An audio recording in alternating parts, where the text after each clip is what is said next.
minute to mute. I could plug in my extra laptop in here so that we don't have to take it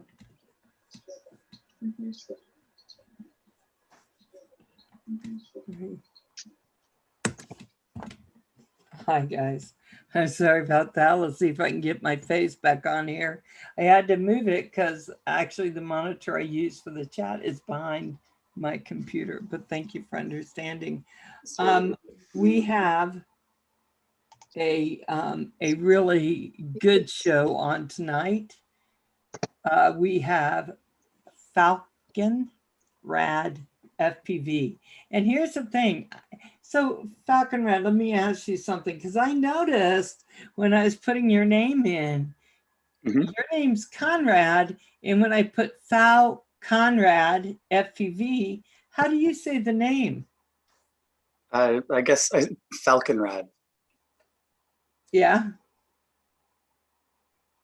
Okay. So I don't hear you right now, but I see you talking. You don't hear me. Okay. Yeah, I do. No, I do. Okay. We're good. So let me go and say hi to everyone really quick. We have Paul Murray, who is moderating for us, as you know, and Kim is moderating for us. Then we have Lynn in the house. I hope Haas is doing great. We have Asgard Studios, which is Hugh, Blind Nil, which is Neil, Desmond Dunders, David, hey, and we have Paul Hodges. We call him Paul, or sometimes Mr. Paul, depending. Let's see, and Lost Girl Angela in the house. And if I missed anyone, guys, I want to tell you, it was not my intention to miss anybody. So a couple, maybe, hey Shane, about a month ago, maybe a little bit longer, Kim, maybe he discovered it a lot longer, discovered this flyer. He's been on YouTube for a little over a year, and he does long distance flying, and he does epic flying. And he told me to go on and check one of the videos out, and of course I did, because you know Kim's bossy that way. But I did check it out, and I was just floored. And you know, I don't get floored about a lot of things, but the flight itself was absolutely stellar. And I started realizing that FPV is a huge space. Also, when you put GPS on that space, along with FPV, it just makes it more phenomenal. So Kim said he was going to get a hold of him, see if he'd come for an interview. I said, I don't know if he'd want to come on my little channel, but he did. And so here he is. We also have with him Erin, who is technical support, it turns out, for all of us today, because we all needed her. Hey, Weltrob, how you doing? And so we're going to have some questions. I don't know how many people have checked out his channel, but if you want to put a link to his channel in, once you see his channel, you're going to be floored, because there's some stuff he does that I haven't seen anybody do. I'm sure somebody does it, but I haven't seen it. So I want to talk to you just about some basics, Conrad. Okay. What made you want to fly? In the first place, I guess when I was a little kid, probably 13 or 14, I got into model rockets. Oh my God. And then again, later on in life, so probably in my late 20s, I got interested in it again, but got bored with it pretty quick. And then started watching flight test on YouTube and building their foam board airplanes. And I can't remember when this was, probably 6 years ago or something like that. Flight Test had Rotor Riot on their show, and then showed some clips of what these guys were doing with their quads. And I was kind of hooked right away, I guess. It seemed like the next coolest thing to do after going from rockets to planes to then go to FPV quads. Very cool. Hey, Dave Innes.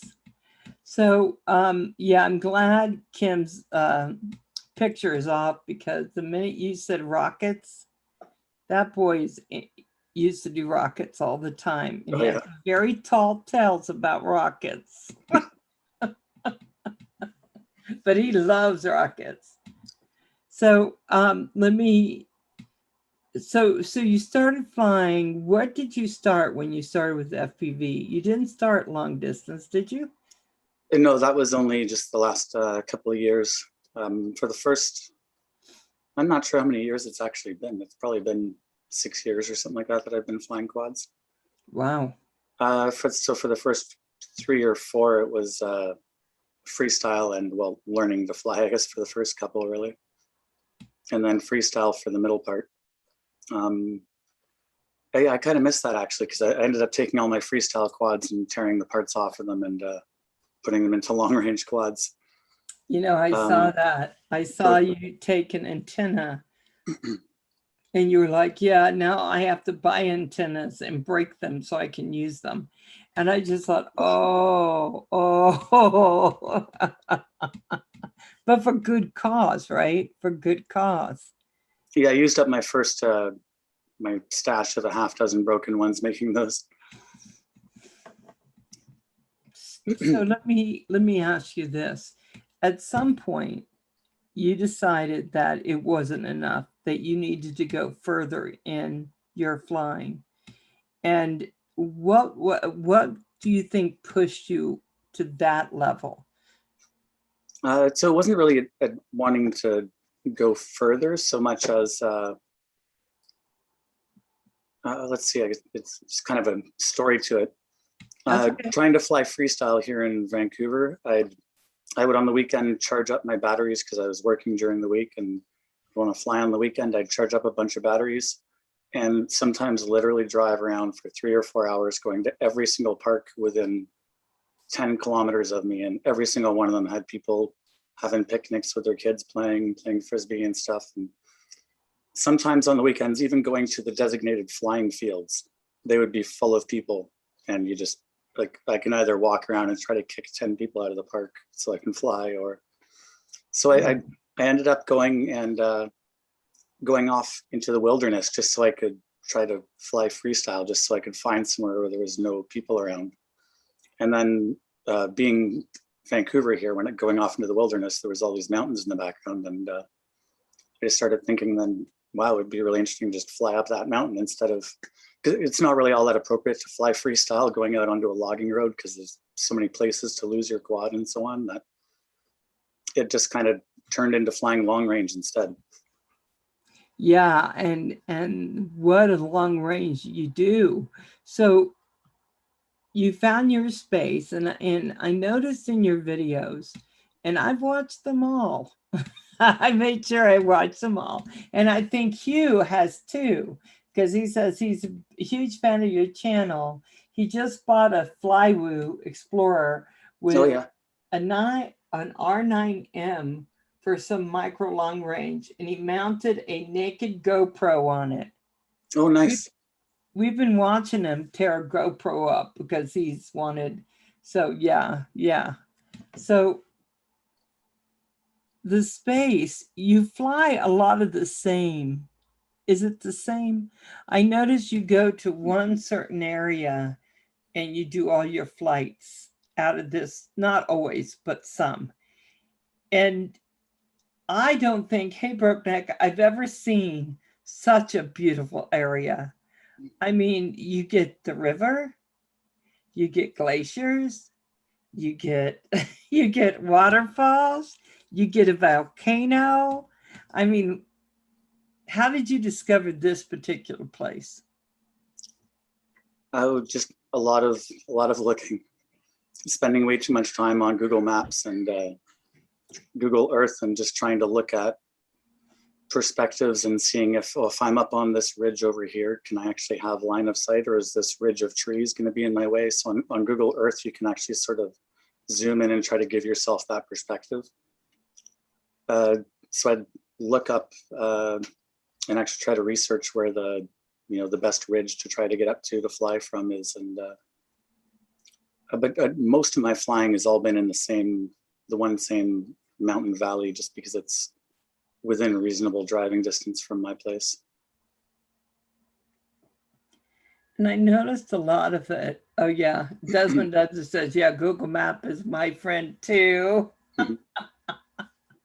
It's mine also. So you found this one space, and then you've lost quads on this experiments. These, well, I wouldn't call them experiments, but on these long flights. When I saw the one go into the water, my heart dropped into my stomach. I was like, you lost it, but you didn't. Yeah, that one was pretty lucky. I ran out of battery after flying up to the top of the mountain and coming back, and luckily it ran out of battery about, I don't know, 70 or 80 meters from where I was, and it made it just across. Like, it, as the battery runs out, you can see it sort of skips off a rock and then lands on some more rocks. So it just bounced to the edge of the river there. If it fell down, 5 feet earlier, I probably wouldn't have been able to get it. Yeah. So luckily I recovered. Luckily I managed to recover that one. I've only actually lost one that I haven't been able to get back, and that was going up the volcano mountain. Yeah, I saw that, and all I could think was, how in the world would you be able to get that drone back? When you went up there, you lost the drone and the GoPro. Yeah, that's the part that really hurt. I hadn't had that GoPro Hero 6 for all that long. And it was gone. Because there's no way to, I mean, maybe you could hike up there, but it's all dense forest, so you'd have to literally walk through forest. And yeah, I pretty much consider that almost every place that I fly long range flights at, if my quad goes down more than 500 meters away from me, I'm not even going to bother, because it'll take me, as soon as I go across the river in some of those flights, to get across the river, you got to go 10 kilometers away to a bridge, and then the road only goes 2 kilometers back. So you'd have to walk through 6 kilometers of forest and then hike halfway up a mountain, and it'd take a week or something, or it's just not worth it. Hey, Mark, I think if you had a billy goat, you could do it. I will tell you, some of those pictures with the waterfalls, the only thing I could think of is I wish I had a bunch of bottles to capture that water. That water was beautiful, and it looked like you could just go in there and drink all you wanted. It's probably pretty clean, because it's it's just a couple kilometers away from the glacier that it melted out of. Right. So one thing I noticed about the glacier, and this isn't as much about flying, so I'm sorry about this, guys, but it looked blue. You didn't color that, right? It looked like in the crevices, it was almost a blue. Oh, for the glacier video. Yeah, I did sort of play with the colors a little bit in Premiere Pro, but it was quite a blue looking color to it. And I wonder if that is because it's so cold. I remember actually looking this up afterwards, because it's one of the things I like, all this nature and mountains and so on. So I was actually looking up about why the ice is blue in glaciers. I can't remember anymore, but it was, for some reason, it was blue. Some scientific reason to do with, I think, the thickness of it. Yeah, I watch Jake Sloan videos. He has some videos. He's in Alaska. He does all the glacier things, and it always looks blue. And I never thought to stop and ask, why is it so blue? But hey, Lena, we have Centroid in now too. I hope I didn't miss anyone. So you're going up the mountain, and you don't fly that far above what you're flying. It looked at one point, if you were sitting in that drone, you could have touched the snow. It looks like you're flying really low. I always make a point of flying as low as I can, just because it's so much more interesting. I kind of like the perspective of it. It's almost as if you were like climbing up the mountain. It's the same kind of view that you would have. So Asgard would like to know, what level of VTX power do you need for those distances? I always use an 800 milliwatt. Okay, Hugh? Yeah, if I miss any of the questions, guys, please feel free to put them in the chat. So, okay, there we go. So make sure everyone that you have live chat on and not a top chat, because live chat, you'll see everything up on the top. Okay. Okay, so Brookneck saying he lives a couple of miles, a couple glaciers here. They're amazing blue that most cameras just don't capture. You have to color grade them a bit to make them look more realistic. Yeah. Thank you, Brookneck.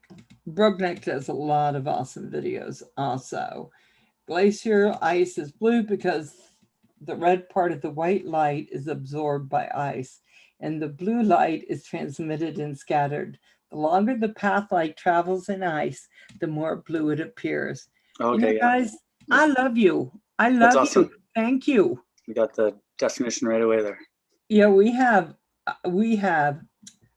Asgard. Thank you for that bump. I love that. $3.99. Thank you. You are so sweet. So sweet. Thank you. Thank you. Thank you. So I'm going to tell you, I am just always amazed at how much our guys know, and they all know you. So why didn't you tell me about Falconrad, guys? I watched that video. In one of the videos, and I told you this before we went on, you were flying so low, and I think you were having a little bit of issue. And I thought you were going to go right into the snow. And I was screaming okay, you didn't get comments because I was watching it on my 50-inch TV, and I was up on the TV. And I'm screaming, pull it up, pull it up, pull it up. Because I got so worried that you were going to dive that into the snow. And there were a couple times that I think you were close to losing your quad because you lost all goggle vision. Sorry, because the goggle vision went out. Mm-hmm. Oh, was this? Did you leave a comment on the video of saying that? No, I have to go back and comment on all the videos. I remember getting a comment on a video, and it was someone literally saying, "Oh, all I was thinking was pull up, pull up." Yeah. So they were just like me, heart pounding, thinking you're going to, because that's a good quad that can go that far and that can skim everything the way it did. But then amazingly enough, you were able to bring it up, do a couple things, and get it back in your goggles. And I thought, I've watched more than a couple, a little embarrassing for these guys, but more than a couple people fly. And when it goes away, their quad goes away, they lose vision, they're pretty much pounding on this. Oh my God, where are you? Where are you? But you just were able to pull it all together, do a few things, and get that sight back. What keeps you so calm? Mostly practice. I've, I guess, flying close to the ground like I like to do, it's much harder, or it's much easier to end up getting behind a tree and losing video, or having an outcropping you're flying between, having one side of it interrupt your video. So I've just gotten really used to seeing that bit of fuzz, that kind of, or snow that starts coming on the screen, at least with the rapid fire module that I'm using. It gets a little bit snowy, and you sort of get kind of a warning that you're on the edge of your video getting messed with. So I can kind of tell, like, there's actually, I remember specifically in some flights that I can go a little bit to the left and a little bit to the right, and literally like see my video get that little bit worse, get a little bit better, get a little. So I've learned to just kind of ride the edge of losing video to get as close as I can to the shot that I want. Does this supply an adrenaline rush to you? Definitely. Yeah. Yeah. Yeah, 'cause that's a big part. I mean, there's quite a bit of risk to it that you can lose your $800 to $1,000 setup in the blink of an eye just because you didn't see that branch, or you flinched because of the branch and you overcorrected and ran into the tree beside it. I went to Kim's and Roger's. I flew in for what we call Roger Palooza. We all flew in with our quads and we were flying him, and I built my quad, and Catchulator helped me build it, and Centroid was there, and a lot of the people, and I built it and I went to fly it, and right away I went out 10 feet and the picture went, and all I remember doing is taking my QX7 and tossing it to Rich, who also flies, Catchulator's guy. And he caught it, and he's just like, flying it in. Paul Murray, thank you for the bump. I appreciate it. The 5 is so welcome. But he just, because I was like, I was fairly new. I didn't know what to do. So I get that with practice. As soon as your video goes out, that was been my problem for the longest time in the beginning, is that I just panic, and then I don't even remember did I just flick the right switch, or did I, like the first couple times when I not the first, I guess I've only really crashed a couple of times flying long range, but for instance, when I went in the water that time that you're talking about, I was so panicked I didn't even disarm the quad for like I think a minute or 2 minutes after I went into the water. I disarmed it because just as soon as I crash, or like as soon as there's that bit of adrenaline from like a problem, then my mind just kind of like blanks out sort of. So really practicing those switches, and like for instance, when I lose video, I'll usually, instead of going to GPS rescue, I'll go into auto level and then give a bunch of throttle. So just having the finger memory sort of practiced for that already. So you do it automatically instead of accidentally hitting disarm instead of auto level or something. Yeah, I saw that you said you didn't disarm it. And so I'm so new. Tell me what the difference would have been if you disarmed it. Not really anything. I mean, it just keeps the props just continue spinning, and it's continuing to run current through the electronics and trying to spin the motors. The ESCs have a feature on them that makes them turn off when the props are blocked by rocks or something like that, but it's just best practice to keep the electronics alive to disarm right away. And there was another time you forgot to disarm. I'm sure there is. It's not coming to mind at the moment. Did you go in the dirt? There was something that you did, and it was digging into the sand. I remember you said, I've got to disarm. Oh, that's right. When that's, I guess, the second time I've actually sort of crashed flying long range, and that was when my prop exploded. As I'd just been 2 kilometers out doing my sort of test out flight, come back and landed, and then just headed back out again. And I was on my way up kilometers out to the top of the mountain, but about 200 meters away from taking off, then my prop exploded, and then I was over top of the river and managed just enough to get it to go off to the edge of the river, and then it crashed in some rocks and sand, and again I forgot to disarm in the panic, and it was just digging itself into the sand there for 10 or 20 seconds. And I got to tell you, this is one of the things that Kim really kind of said to me. When you land, you want to land on a pad. You don't want the dirt up into the motors. You don't, and all that. And when you said you were digging into the sand, I was like, oh, that might be bad. But then you took it over and you threw some new props on it and you put it back up in the air. Yeah, I ended up actually deciding that I didn't want to fly it anymore that day, but I did fly it again. It flew all right, but then taking a closer look at the windings, the broken prop had overheated the motor so much the windings were just on the borderline of melting, and Oh, that was something. That was something. So here's another question for you. And guys, feel free to put the questions in. If I like the questions, I'll ask. They are so used to me. They're okay with it.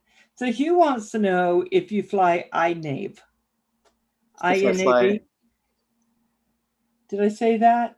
Do you run INAV on your quads? I only use Betaflight just because I've never actually used anything else. I loaded iNav on my computer and started looking it over, and then couldn't ever get the. I think one of the things I was interested in was having the magnetometer working to get some of the extra features of iNav, but I could never get the magnetometer working, so I just kind of gave up on trying iNav because I was so used to Betaflight, and I don't know, I'm not so comfortable with switching firmwares, even just changing my version of Betaflight. I don't like to do very often. So really quick, I want to say hello to some people who've come in. Little Llama Laura, Llama Laura, hey. We have Jackson RC Aviation. How you doing? How is everyone in your home? We also have Flyer FPV. How are you doing? And did I miss anyone? If I did, I didn't mean to. And of course, Lewis P. Floyd. He is an adrenaline junkie of the highest order. Lewis P. So let's talk about some of the stuff you did that I wasn't aware you could do. You have actually put solder on batteries. And I was a little worried for you because I'm always told that batteries can plummet. Thank you. Thanks for the bump. That's so sweet. But I was always told you have to be really careful of batteries because they can explode. They can't just set your house on fire. You go to sleep, you have a house, you wake up, you don't. But you were actually taking heat and putting solder on them with the solder iron. Yeah, well, I guess actually when I first started doing this, I don't think there were any lithium ion packs that you could buy for yourself. So I just made my own. But even this year, there are ones that you can buy now on sale. But in my opinion, they're not using the right cells. So I just made my own because it's actually much cheaper. Right. And I've kind of researched it quite a bit, and I was pretty comfortable with doing it. Back when I was flying freestyle, I would trash batteries all the time. You puncture a cell on a tree or put a big dent in it, and then you don't want to use that one cell. I saw that one. There's only one or two cells wrecked out of a 4 or 5S pack. Why throw the rest away? So I would take 2 broken packs and take them apart and resolder them back together to make a good pack out of them. And you're so things much are expensive than I would be. I mean, I know if I looked at the guys and said, hey, I'm going to solder some batteries, they would fall all over themselves. No. Well, probably because it was me. But so what made you think that it was okay? And I'm not being judgy. I mean, I'm serious. What made you think you could do that and it turned out okay? Well, I've seen plenty of examples on the internet of people soldering to them, and the actual process of soldering to them isn't. I'm sure there's someone that'll say that soldering it can make it explode or whatever, but the process of actually soldering it or heating it up isn't what causes it to explode. The most likely reason for the lithium ion cell to explode would be just way overcharging it or overcharging it at too much current too quickly. And when I build my packs, I always have the cells discharged to a fairly low voltage. So there's not actually very much energetic potential within the cell while I'm working on it.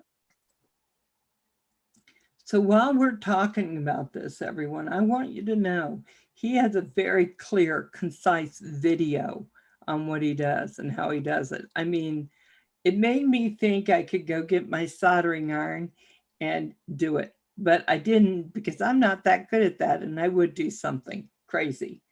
Hey, Corey Mano, let's see.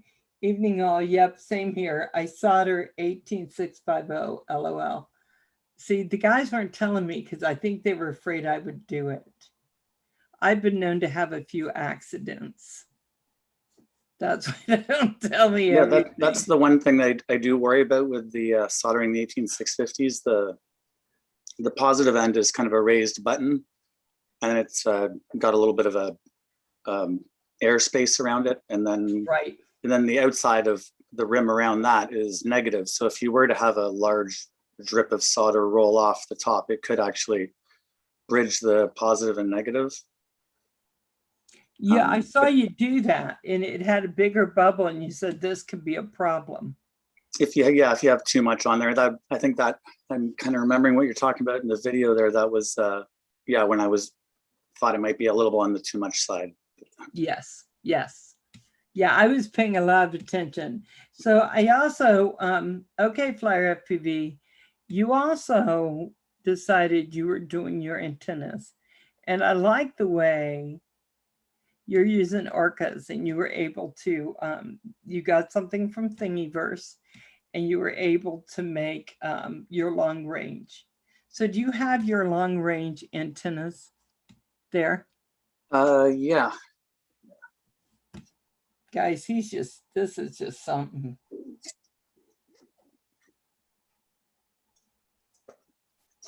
So that's an example of one there. Look at this. Does that show up on the camera? Yep, it's showing up. So that is the long range one. And helical antenna. Huh? A helical antenna. He has a beautiful, beautiful thing on that. Also, it's really step by step. It goes through, that's the one thing I liked about your videos, and that I watch a lot of people tell you how to do a thing, and they skip like the first 10 parts because they figure you must already know. Why bore you? And I'm like, I don't know. I need to see, okay, this is the solder I use.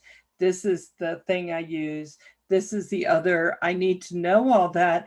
And I swear, I don't know what got into me.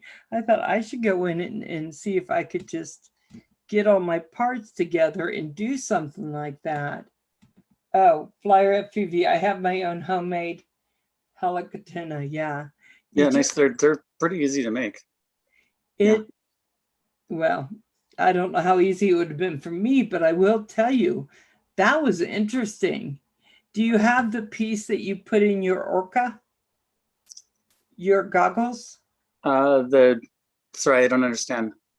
You set that down in something so it stays on your goggles. Oh, you yeah. You probably have a more technical term than the thingy that goes on your goggles.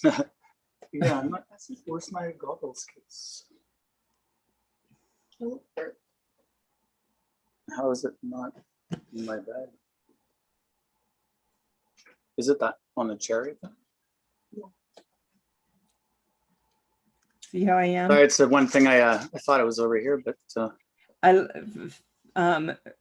Falconrad said, "Is there anything I'm going to need to show? Anything I need on my desk?" I was like, "Oh no, we're fine." And then I started asking because that's how I roll. And Louis P goes, "Yes, that is how she rolled." He did. Were you referring to the mounts that I put? Yeah. Let's see if I can put on camera there. That looks space age to me. That looks just space age. So when you put those in, do you need two? I usually use two because the rapid fire module has this. I'm not sure what the term is for it, but it uses both antennas, and it will actually take the best signal from each antenna and then recombine those two signals to give you a better video picture. Hey, Tank, I got to tell you, I think I saw that and I thought, so that's what makes that long distance flying doable. Yeah, pretty much. It's the antenna really that does it, because I've even done almost similar distances with my Eachine 800D goggles, I think they were. Mm-hmm. Yeah, some of my earlier long range videos were done with the Ishin goggles. Really? So it was really just a matter of the antenna that goes on the goggles more than the actual like even having the rapid fire I think helps, but it's not necessary. Well, you know, I got to tell you, I can tell that when you're flying with this, the picture from the GoPros that you use, the cameras you use, clear, beautiful. But also the picture from your goggles, your FPV picture, it's really nice too. It's not a bad picture. It's not, the snow is minimal. I mean, absolutely minimal. And you're just out there killing it. I guess a lot of the time too, maybe the version that you guys end up seeing for the video will be my usually I'll have enough batteries that I'll end up doing 3, sometimes 4 flights at like just doing the exact same path over and over, or maybe the second or third flight I might refine it and try a slightly different one.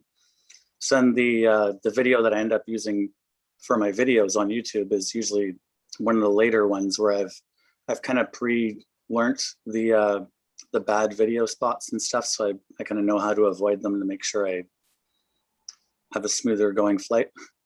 See, hi Frank, and I gotta tell you, that's what makes your flights get 12,000, 20,000. That's the thing. And I don't have enough patience. I don't. So my channel's small. But you actually go in and you add that value every time you put a video up. You're doing the hard work that it takes. And that's, I think, what makes you such a stellar videographer, because it's not just about the flight, it's about the picture that you're giving people. It's Yeah, well, just, that's kind of how it actually started for me, was that I guess I'm a harsh judge on myself, that I didn't really consider myself to be that great at flying. And that's part of also what made me want to move more to long range than freestyle. Was just that at long range I could do a cool looking video because I had this amazing scenery around me and so on. Whereas I didn't think I was all that great at freestyle. So I didn't see any videos of freestyle up. Yeah, no. Yeah, I think I have one where I fly for about 20 seconds and my battery catches on fire that I made like 2 years ago. Yeah, I was actually thinking about doing making a video of just like, I don't know, old school Falconrad stuff or something, and putting some of my freestyle in. Because actually going back now and watching some of what I did 2 or 3 years ago, I'm a little bit jealous of myself. I kind of wish I could still do some of that, because I was being out of practice on flying freestyle every day like I used to. It's I actually kind of impressed myself a little bit going back and looking at my footage, because like I'm not sure if I could do that now.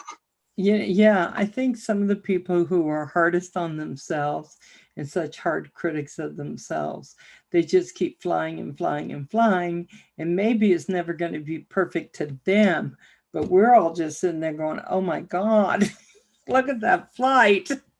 Well, that's part of where YouTube makes it hard to have a realistic perspective, because I'm, you know, back when I'm flying freestyle, I'm loving watching Mr. Steele videos. I'm like trying to have I'm killing myself by like trying to think I'm cool by having Mr. Steele rates on my freestyle quad, but it's just, it makes it so hard to actually fly when you don't have the reflexes of a fighter pilot like he does. Right.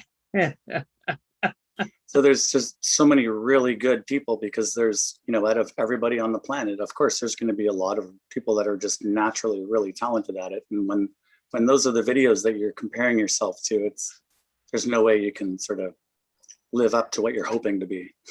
Right. And I think that is an excellent point. I really do. That's a great point. Hey, Herman. I think that we look at things and then we think, I can't be that, or boy, how long is it going to take me to be that? And the truth is, you're enough. Your flights are awesome.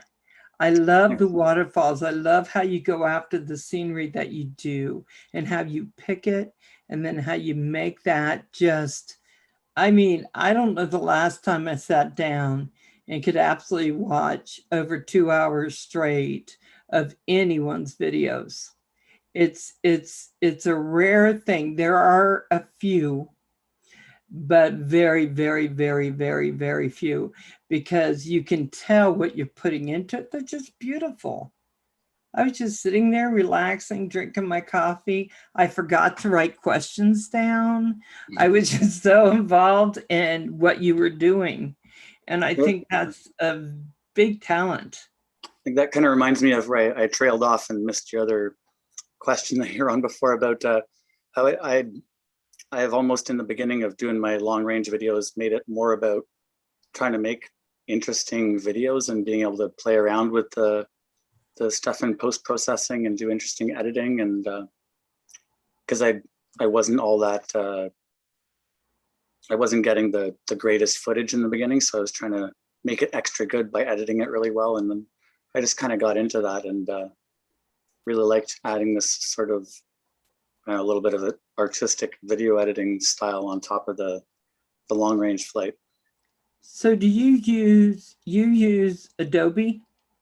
Yeah, Premiere Pro. Yeah, you do excellent editing. I got another question for you. What FPV tech are you hoping improves soon, such as better radios or other parts of your FPV system? Oh, that's a good question. Nothing comes to mind right off the bat. I guess it would be some improvements to the video. I don't know. I guess I'm not. I don't dislike the DJI thing, but I'm not really happy about how they brought it out and just made it this closed system. That there are a couple of companies making, like, you know, the Vista unit, whatever, like Cadix, but how it's just kind of like they kept everything together. And building quads to me has always just been you know, all these little parts from all different companies. And there is obviously a good reason for having a bunch of parts all made by one company, so they all work together and all follow the same standards and so on. But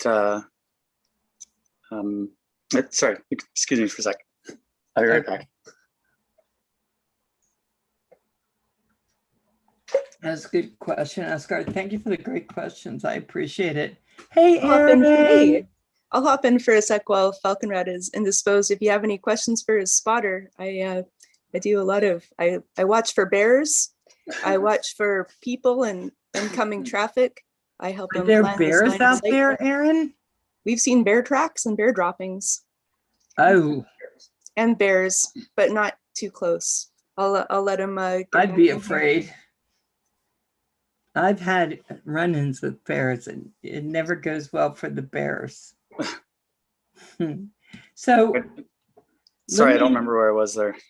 That's okay. We were talking about kind of like DJI, all kind of being stuff, and I gotta say, DJI, I'm not sure I even got the story right, because I can't believe it's real. Just stopped supporting their DJI FPV because a lot of the places that were supplying them parts aren't supplying them to them anymore.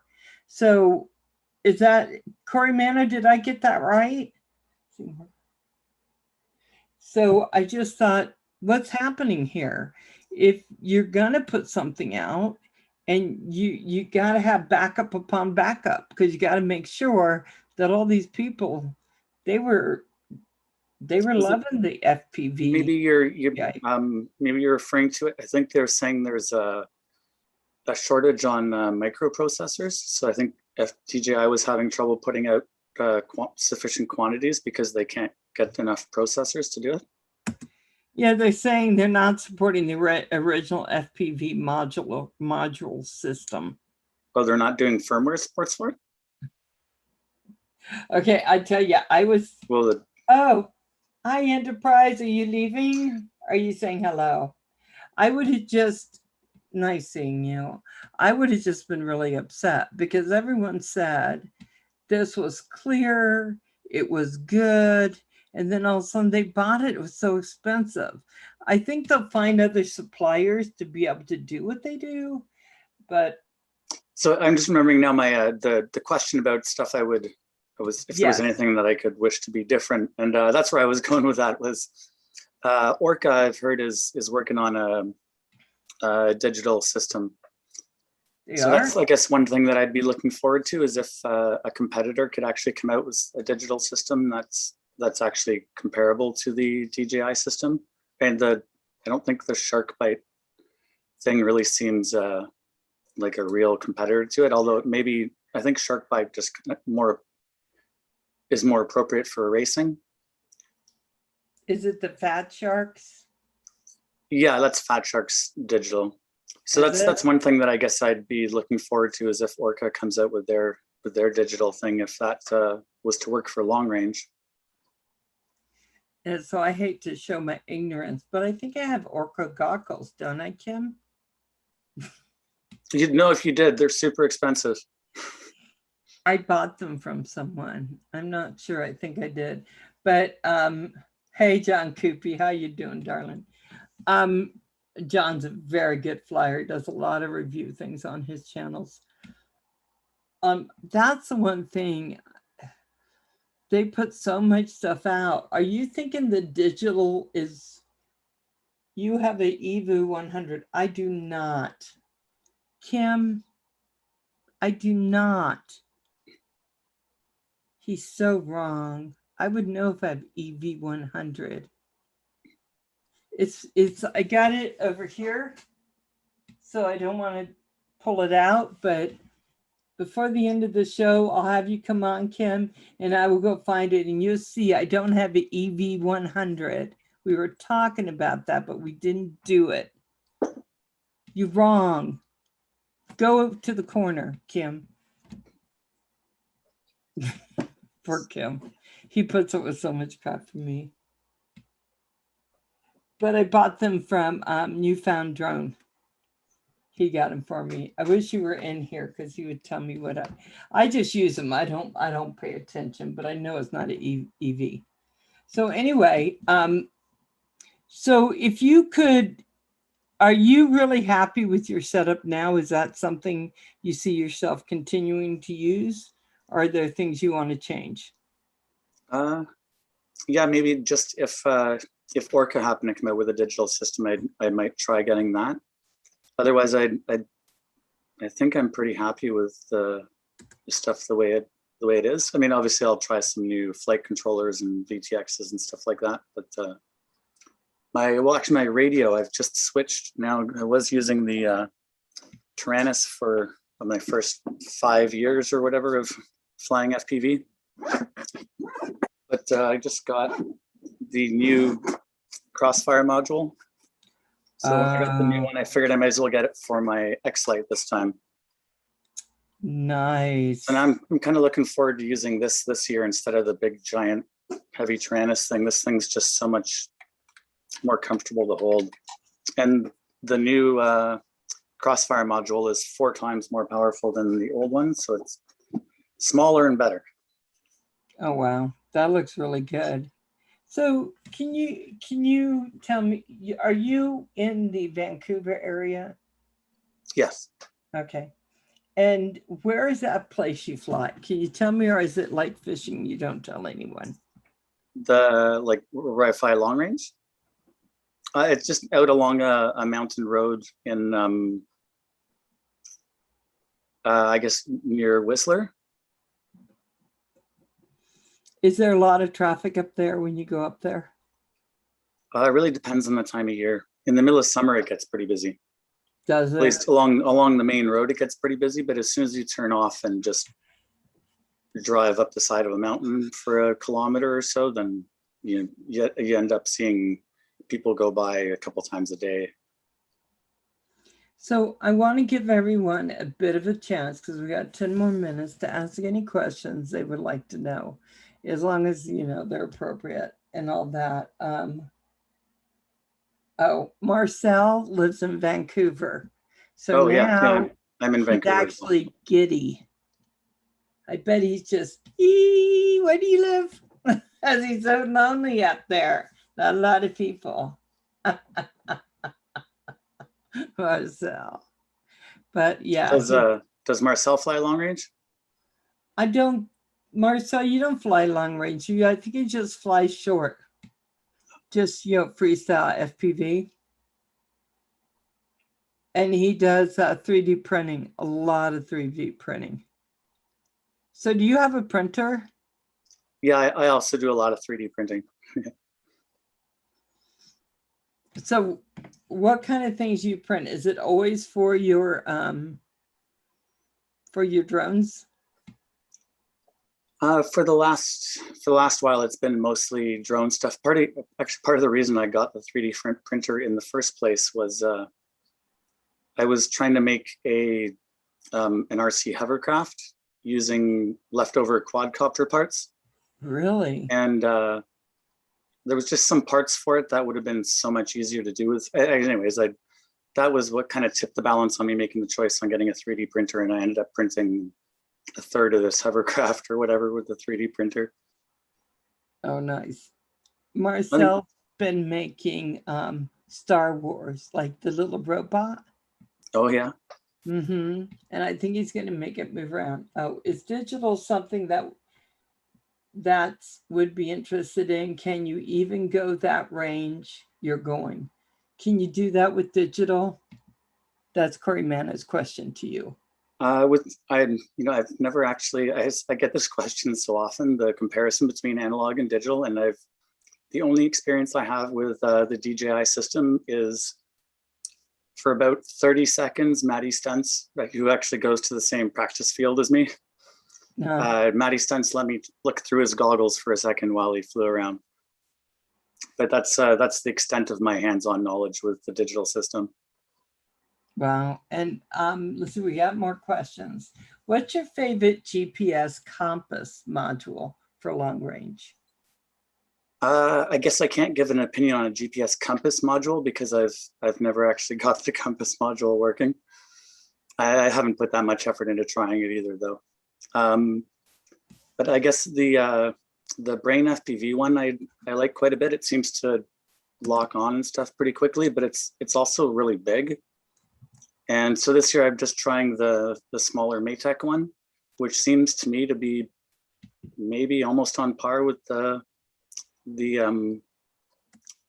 Brain FPV one, but maybe not quite as fast at locking. But it's really hard to tell to compare them because just having your GPS wires running a little closer to your power wires or whatever can cause it to take a little longer to find satellites and stuff. So it's really hard to compare them unless you just have a flight controller and a GPS and put them on a table by himself.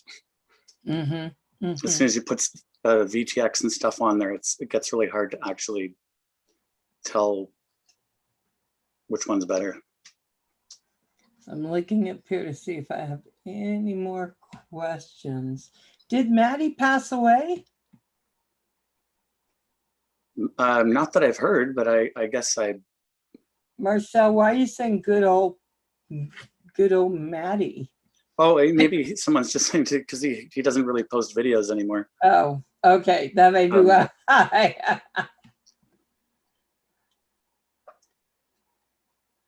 Oh, John said, thank you for the information. He goes, I have the Flywoo Explorer IRV2 now, is what he did. Oh yeah, I got one of those a little while ago. I've been trying to do a video about it, but I ended up breaking mine, and I wanted to have a shot of it flying it up a mountain. So I'm just keep holding off until I can actually replace this arm on it and actually get it up a mountain before I put this video up. But they're pretty good little quad for a tiny guy. So John Coupier and Marcel saying he had a child, and so the hobby took a back seat, which is reasonable, right? So that's why Maddie's not on so much, because there's been a child. Oh, that's right. Because yeah, I remember him moving in with his girlfriend a little while back. Yeah, I know. When I had my grandchild, there's just nothing else, just him. That's how that works. nobody else will give me another grandchild, just a shout out to my children. Okay, good enough. They'll see that. I'm sorry, my poor children have a fit with me. Okay, when you broke your flywoo, did you have the arm braces on or not? No, I didn't have the arm brace on. And also I had a 200 gram lithium ion 4S 18650 pack on it, and ran into a tree branch going about 60 kilometers an hour diving down a tree. So there's I wouldn't blame it on the flywoo, like with them keeping the weight that low on it, and just a huge heavy battery like that running into the tree. It's not the flywoo's fault. So Corey, yeah, it might have survived possibly if I had the arm brace on, but I don't know, with that big heavy lithium ion battery on it, that makes it break a lot easier. So Corey Manna says, yep, I bring Pickle to the races, LOL. Pickle's his littlest girl. I call her Baby Pickle because she's so cute. Let's see. Your worst case crash scenario, got you. Yeah. So how much do you, okay, we're almost out of time. I just have a couple things. How much Sure. do you spend on just one quad to build it? I'm assuming you build your quads. Yeah.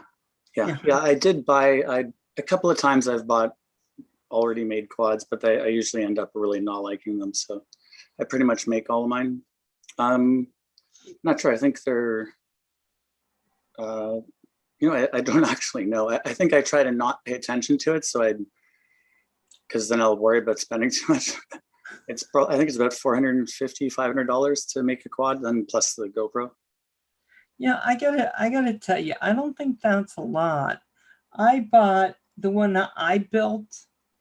It was just, a 5-inch, and I think I spent, I'm gonna think about it, maybe 300 all said. Because every time I thought I was done, because the guys weren't giving me the full list. Not Paul Murray. It was all the guys, I think. But I always had to go buy something else. I'm like, what do you mean I need a flight controller thingy? I thought I had everything. And so, but by buying them piece by piece, inch by inch, I had to stop and actually total it because I had no idea what I was spending on that.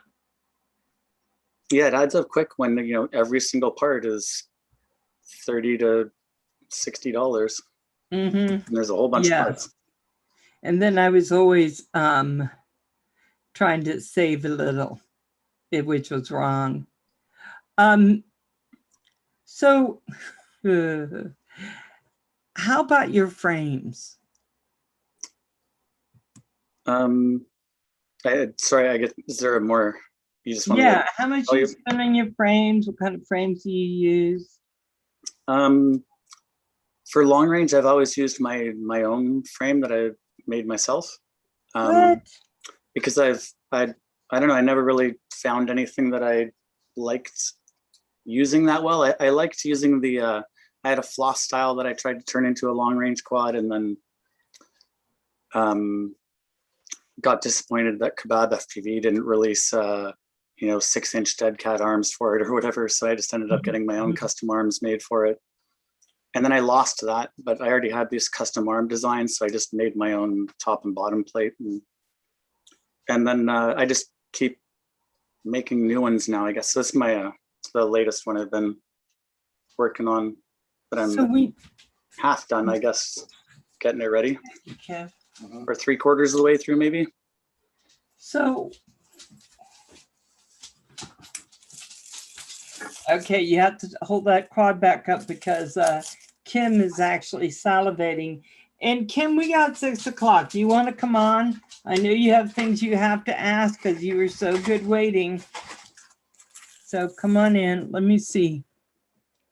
So hold on. So you made the frame? Yeah. What did you use for the frame? Well, it's made out of carbon fiber. So I didn't make the frame, so to speak, as I made the computer file that the the guy in the shop used to cut the frame. Oh my God, Kim, you're hysterical. He is so excited. Nice. Oh my God. That's nice. That frame is nice. Oh, Novice Quad just says, I have a RF7 as well, Gray Cruiser. Hey, Novice, how you doing? Hey, novice. Yeah, Oh, an that. FR7. Yeah. I have one of those as well. Oh my gosh. How many frames do you have? How many quads do you have? I guess right now I have 2 working long range quads. It looks the same. Yeah, I have 2 working long range quads and another one that could be another one, but it's sort of in parts. So you're long Several range, that don't fly, just need work being done on them. Mm. normally, so your long range, you use 7-inch quads, right? Yeah. The first year I was flying long range, I did with actually mostly with 5.5-inch props. Wow. But then when I went on to just making my whole entire frame, I just designed it around 7-inch to get the extra distance efficiency out of it. Plus, I can carry more weight. Yeah, I can carry lots of weight now. It's quite noticeable difference over the 5.5-inch one. So you're basically your long range ones that you're using have what, 2 packs attached to them of what, 6? Yeah, I've been using 6S packs made out of 18650 cells. Oh, So one pack is a 2600 milliamp hours, and I've been strapping 2 of those onto the quad. Dang. how thick are the arms on that quad you just showed us? So they On this one, Millimeter they're or 7 8? millimeters. 7? Corey Manna, they're 7. That was Corey Manna's question. Corey, he when he was at the Roger Palooza here 2 years ago, he was flying his 7-inch, and he had a battery on there like this big, and I swear you can start your lawnmower with it. Oh yeah, I've seen videos. People, I think Rotor Ride did a video where they were even starting a car with just a small freestyle battery. Yeah. Let me just say, Roger, part of Canadian Drone Hub, you'll see in the chat. He's got a great channel. We all go and talk and just mess around on his channel. But he's great. But he loves Tim Hortons. So of course, I'm from Idaho. We don't have that here. We got Kids Krispy Kreme.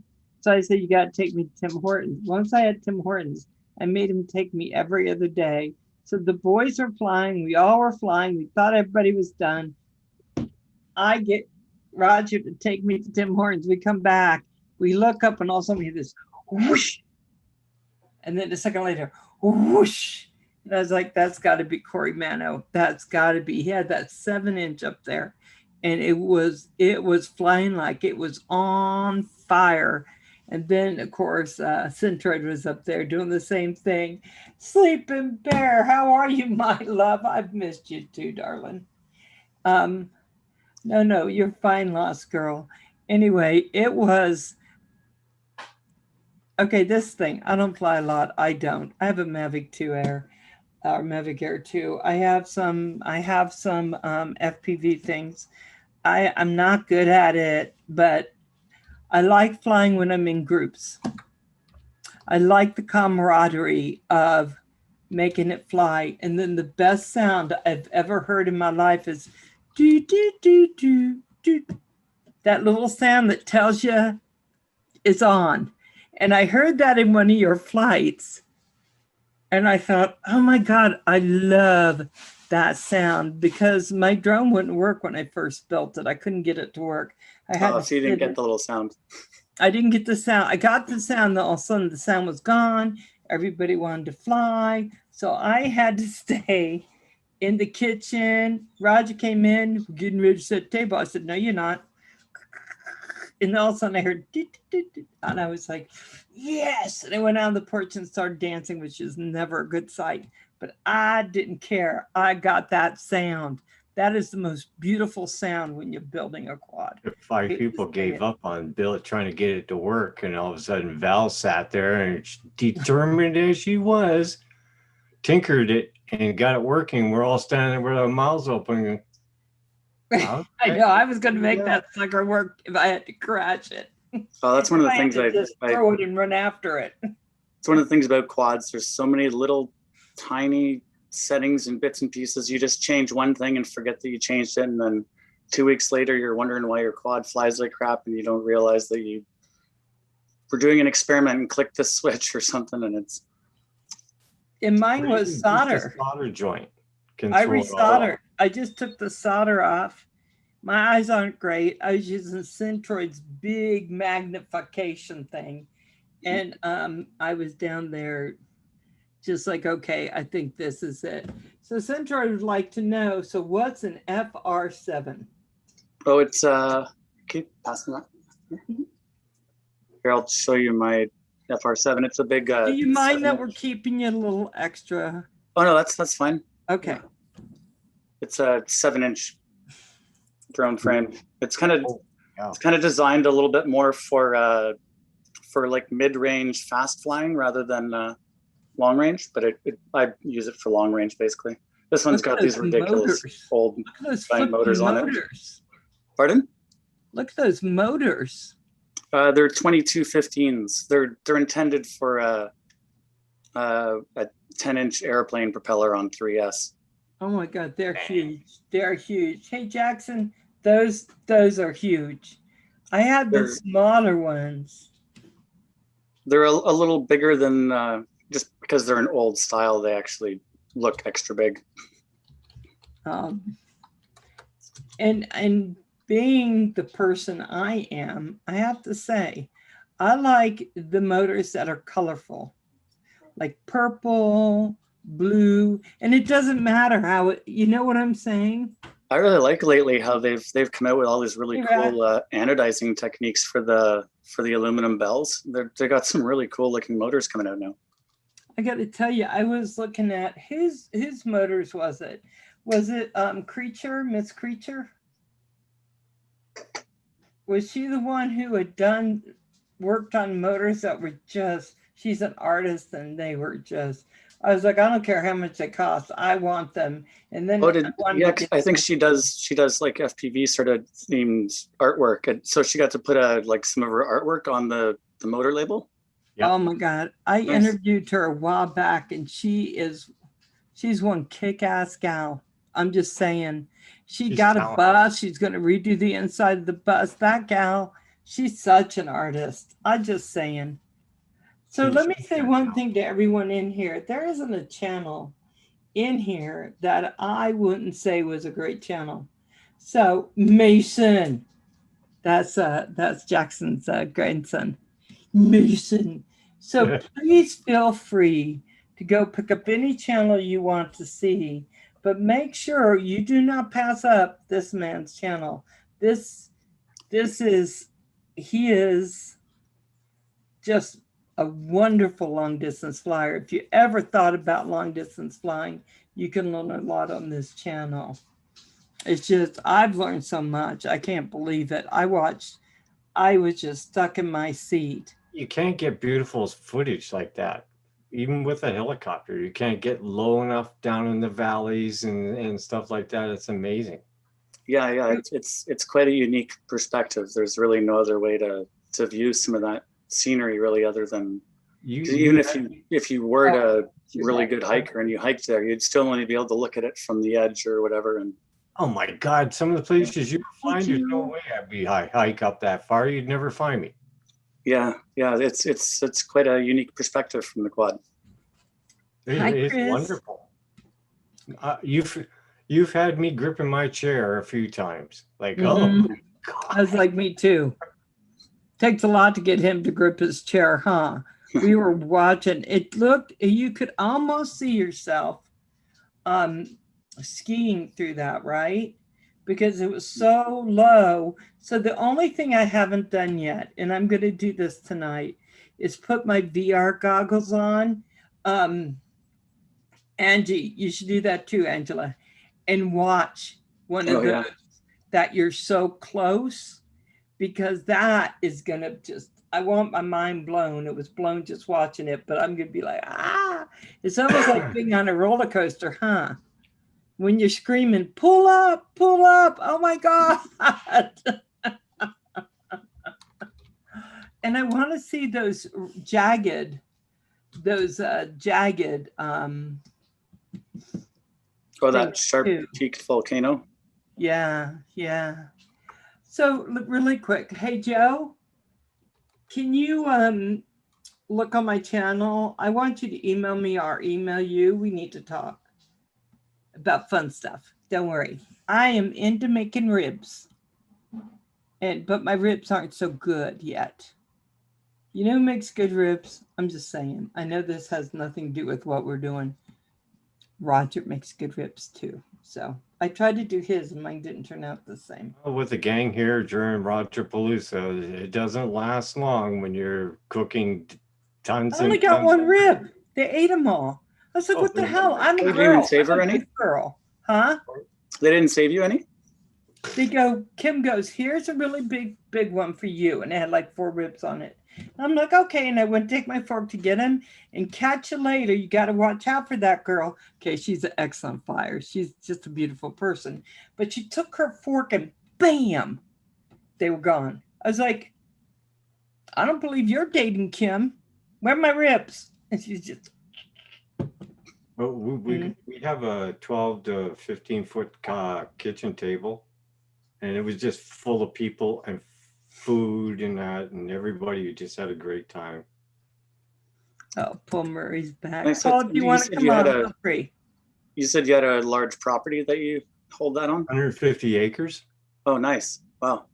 so there's lots of room to crash. I mean, fly. He and Centroid run out to the back so they can fly. They run out there, they're flying. All of a sudden, they come back and nobody's saying too much of anything. And Roger walks up to all the quads, and they got arms dangling. They got, Oh, after smashing it. I'm always so jealous of seeing those guys on YouTube where they can just walk out and like literally sit in a chair on their back deck and just fly. That's what we do here. Yeah, that's I'm in an apartment, so on my back deck is another apartment and yeah. the rest of the city. Yeah, you're always welcome to camp here for as long as you want. So they were here so long that I had problems kicking them out of here. Oh my God, it was so funny. Nobody wanted to leave. Nobody wanted to leave. And we had to go because I had to get home. But it was just, let me just say, I didn't want to go. I didn't want to go. I wanted to stay. A lot of fun. We eat, we fly till dark, get up early in the morning. Centroid's running for the porch door, rip it open, run to the shed to do batteries and run back in and cook breakfast. And yeah, but let's be clear about that too. Next thing you know, there's Centroid again with, what was it, like popsicle sticks, trying to make the arms so they could just get one more flight in. just one more. Yeah. That was the funniest thing I ever saw. Super glue or something like that. Or now I was just like, are you kidding me? Hey, Roger, I sent you a link in case you wanted to come in and say hi. That was the Normally first I always invite Roger in, but so that was the come first on time in. I learned how to FPV with a 5-inch quad, and I broke all 5 of his quads. You broke, pardon? I broke all 5 of his quads. Well, that's a good friend if he lets you break more than one. Oh yeah, he had a choice. I was looking at him like, okay, hey, drone shots. I was looking at the like, okay, let's slow down. Oh, he tried to leave Val behind, but you had none of that. Yeah, you can't leave me behind. I flew into Syracuse. Centroid and I drove up into Quebec, and then I got him through the border. I told him not to worry. He didn't have any drugs, so to let us through. And then they took him and talked to him, but I don't know what happened. But it was okay because they let him out finally. but he looks like a terrorist with his beard. I told him he's not a terrorist either. And they go, why are you coming? Hey, Asgard, thank you. They go, why are you coming here? I said, well, Kim could come see me, but Roger can't because he did stuff, so I can't get across the border. And they're just staring at me like, what did you say? Well, I Conrad, thought you're welcome Centroid was here. going to kick me out of the truck and not let me go. You're welcome here, Conrad, anytime. Oh, Conrad, it's so fun. It's Well, so thanks. fun. I did. Guarantee you'll have fun. It I sounds like got a it. pretty good time. I gotta say, it was, and the food, you know, there's food and drones and friends. You don't need more than that. You just don't need more than that. And it was so Sounds like a pretty fun. good weekend. And everyone gets along. We're all still Well, super tight, super Months, you friends. mean. And it's been, in July, it'll be 2 years since we've been there because everything, sad times. I seem to have lost my wrench.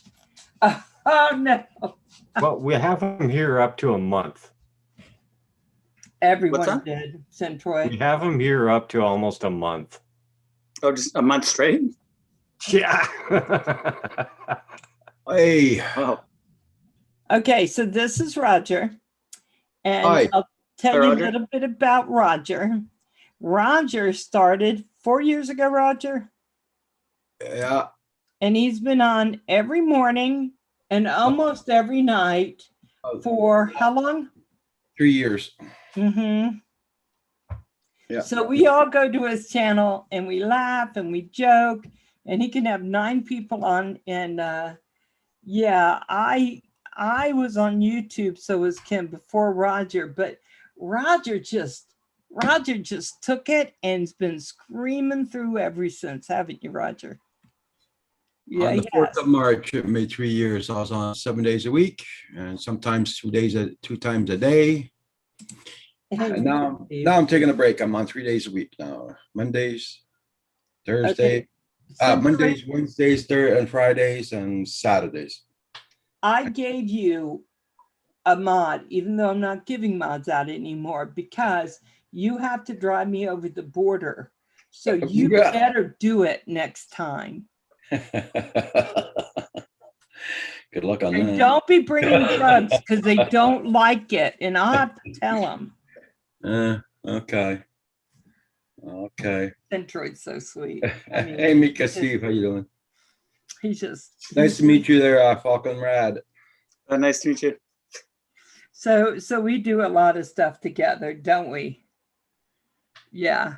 But anyway, this is kind of though a lot of people come in, this is kind of our kind of group that we do. And Paul, he's back, but he's not coming. You can come on if you want, Paul, so we can see you. And Aaron, please feel free to come on and be part. My hair's out of place. Oh my God. Oh my God. All right. Okay. So this is Paul.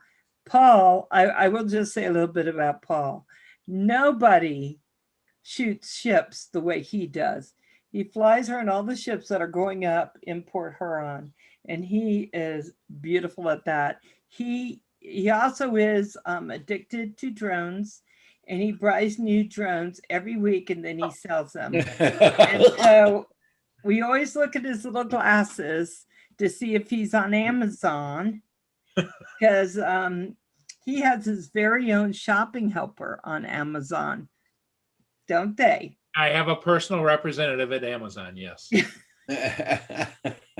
And what is that one you got recently? Was it the Inspire, or was it? I got the Inspire. I bought my 4th Inspire 1 version 2, but I bought the Anafi dual thermal camera. Oh, for the You Inspire. like it? Yeah, well, it's different, a different program, you know. He crashed it the first day. Not the first day, but We the second. don't mention it, but I had it in the air hovering, and the Anafi, it has a strange way of controlling everything, doing your settings, and it has the little slide bars. So I'm adjusting this one, this, and I came to one that said something of global sensitivity. I said, oh, so I slide it over. All of a sudden it goes like this up in the air, like this. It's up 75 feet and boom, right into the ground. Oh, But the ouch. new Anafi thermals are made with not Kevlar. What do you call it? The real heavy duty. It's not plastic. And so it survived. Well, that's lucky. Nice.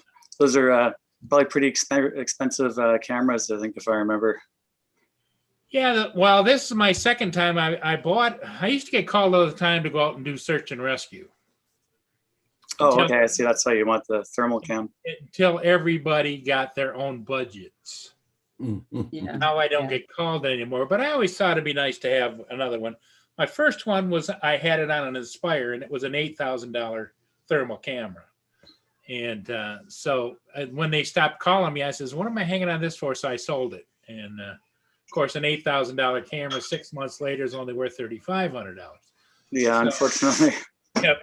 So, So but I got a hankering to get another thermal, so this was cheap enough. So about 2 years ago, was it 2 years ago? Maybe less. They put on the Walmart shopping that those Inspire, right, were only between $14 and $40. the Inspire 2 with the multi batteries and the big deluxe kit that normally sell for about $5,000, they had them on there for $125 to $145. What? And everybody in the group started ordering them. I ordered a dozen. Yeah, and I ordered two because I was going to give one to Roger because you can only buy them in the United States, and I was going to give it to someone else because I didn't need an Inspire. Yeah. So junk. everybody on all these other channels were talking about it, telling we were liars. There's no way we ordered them for that, and I just couldn't wait to get mine. And then every one of us got notes going, "Yeah, it's not coming. They made a mistake." We ordered them like on a Thursday, and they took our money. And then on Monday, they refunded our money and gave us notice that, well, there was a mistake, and you won't be getting them because we're covered under the mistake type of clause. And Someone forgot to put a 0. yeah, 2 zeros. It was really Zeros. bad because we knew. Come on. I went out to Harbor Freight and was looking at how much to get a pallet jack because mine were going to come on a pallet. Conrad, it was a feeding frenzy. Oh, yeah. Oh It was. my God. It must have, in like 5 minutes, must have sold sold 500 units in like 5 minutes. But what I figured happened, Conrad, was Monday morning, all those orders hit the distributor, and the distributor goes, whoa, whoa, whoa, whoa, whoa, what's going on? Whoa. Okay, so here's the thing. Have you all been sensible and not said anything and just gotten Paul to order a couple for all of us? We probably would have got them. But the fact was, Paul was greedy. I think Paul ruined it. Well, I had a whole bunch of people that had already told me, I'll take one, I'll take one, I'll take one. Oh, yeah. Paul had a list. Paul had a long list. Yeah. Just, But we had fun with that anyway. we did. We were so We talked lucky. about it for a whole weekend, laughing. I mean, kind of like, you know how it is, you kind of have to honor the deal that you made and all that, but it was so many were sold. The company would have went out of business. Oh, yeah. Yeah, they couldn't do it. We understood, but it was so much fun to talk about. And it was so much fun to have people tell us, Oh, Well, it was you're good. lying. It was- that And we never were on Rogers. happened." Yeah. We were on Rogers' live show in the morning, and Corey Mono, who was in here, Yeah. tipped us off. Yeah. So I woke up everybody. And it's like, boom. And we were flying, our fingers were flying. And then people said, "You're lying, but if you're not, can I have one?" We got a lot of that, right? I know you're lying, but just in case, can I reserve one? for a few days, it was fun. Val sent you an email. And they were so close to honoring the deal. But too many. We Look went in crazy. hindsight, we probably could have done a group lawsuit against Walmart, and they might have paid us off. I don't know, but You think? it just Mhm. Uh-oh. What'd you do, I Val? did Some that people by got fired over accident. that. I'm sure some people got fired over that. Mhm. That Walmart doesn't care. They just said no. Who's team Rad? That's Erin. Aaron. Oh, hi. Aaron. Okay. Erin's team rad. And she is rad. She is He's- the he's long the- distance person, the spotter for Conrad. He's the And prime. that is very nice. Erin, do you fly? No, she I don't think she heard you. She was asking if you fly. No, I don't. I'm not very good with, I'm good with my hands and I'm good with my sight, but I'm not good at putting those two things together. But I enjoy the adventures. Oh my God. That's like me. I'm good with one. She's They've the been honorary there. bear watcher. That's it. Mhm.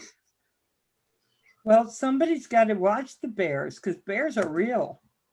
She carries a big stick. Well, actually, you know, it's kind of strange that the most likely place for me to run into a bear is actually at the flying field in town, not up in the mountains. Like in the mountains, every now and again we've seen a bear, but at the flying field in Coquitlam by Vancouver here, there's bears that live right there, and I at least a half dozen times I've seen a bear just walking around eating the berries as I'm flying my quad around there. Oh man. See, I tell the story of the bear and me. I was out with my ex-husband, and he's ex now because, You fed him to the bear. and we were walking through Deadwood Reservoir, that area, and I kept saying, that looks like bear scat. I don't know what bear scat is, but only a bear could leave something that huge. And he goes, no, that's not, I know everything. He didn't know nothing. So we're walking. And all of a sudden the trail kind of goes away, but we come to the river. And I thought, oh, thank God. And we turns around and goes, we have to go back out this way. I said, but there's no path. That's okay. You don't need a path. So we're moving these bushes, walking. And I'm just almost hyperventilating because I know there's a bear. And all of a sudden, a little mouse runs across my feet, little field mouse, coming from the direction which happens to hold a bear, but at the time I didn't know it. So I start screaming this weird, what? And it was high pitch and it was squealing. I don't know where the sound's coming from because I don't know I'm doing it. And I'm looking around, all of a sudden pops up a bear. And it's looking at me. I take my fist, I hit, now my ex-husband, in the back. He goes down, it's kind of to the side of me. I run across him, turn, and start at the bear because I am insane at that point. And I am screaming. That bear took one look at me, almost like a cartoon. And it took off. It just started running. And I'm just running. And I found my way back to the car, and then here comes my ex. What did you do? I said, there was a bear.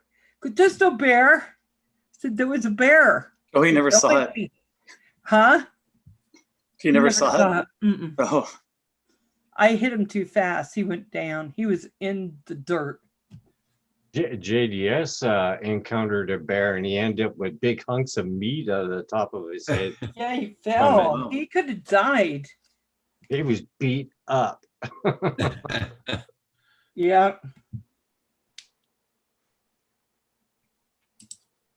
Yeah, so there's a lot of stuff. So guys, I just want to say, first of all, thank you, Falconrad and Erin. It's been a pleasure to have both of you. How much fun. To me, this was a lot of fun. I hope it was okay for you too. Yeah, it was nice. And you're invited back anytime you want to be. That's right, Rat. That's right. And I just want to thank the people on the panel, my moderators, Kim and Paul. You were great. Thank you for coming in, Roger. Thank you for everyone showing up. I just really appreciate that. I appreciate you're here. Thank you for the super chats, guys. We're going to be doing a lot more interviews. I have some stuff lined up, some surprises. This was a surprise. Yeah, it was a good one, huh? All right. And my manager, Mr. Kim of Kim's Massage Emporium. That's Okay, it, doesn't Mr. Mr. Kim sound like that? Mr. Kim. Yep. Mr. Kim, but I love you, Kim. Anyway, Kim does a really nice job, and he was so sweet to do that for me. I just thank you all. It's been wonderful. It has been so much fun. And don't go off yet, guys. I'm going to go ahead and first close the stream. Okay. Bye, everybody. Lost girl. Lost girl. Thank you. Thank you. Thank you. We'll get in touch.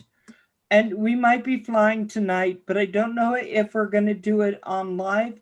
We'll probably do it doing Velocidrone just ourselves. So if you look, it'll be V for you, no, Val's Life America, I think. So come in and play if you guys want to. It'll be a little bit because I smell dinner cooking. I know, but Kevin made it, so I'm not really sure what's going to happen. Well, Val, we should just let you go get dinner.